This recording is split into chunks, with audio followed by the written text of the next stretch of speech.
So if I were to think about some of the implications for you, one, I'm going to come back to the first one in a second. One is to take a question-centered approach rather than a program-centered approach. And what I mean by that is oftentimes when we fund, and when you fund in schools. I'm going to go back to the slide. You fund in schools.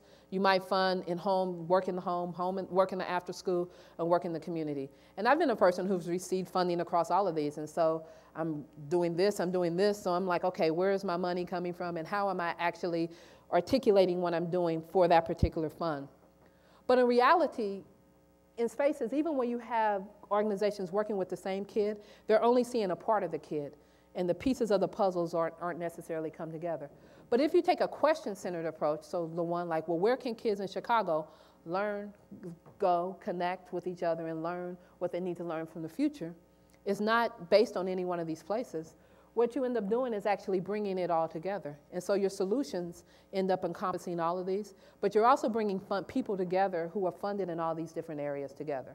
And so one of the best experience I've had is in the last couple of, this last 6 months, is working with people who I would have never worked with before, because we were focused on the question as opposed to focusing on we're only working together because we work in the after-school space.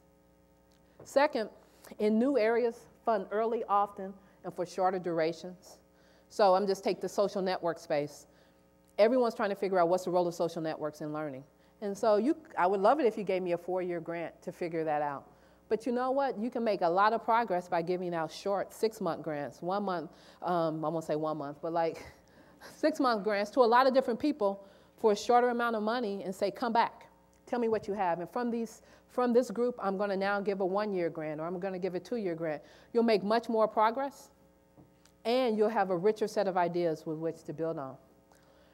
And then the last point I wanna end with is, don't set outcomes before you understand the problem, as outcomes often can choke the innovation out of the process.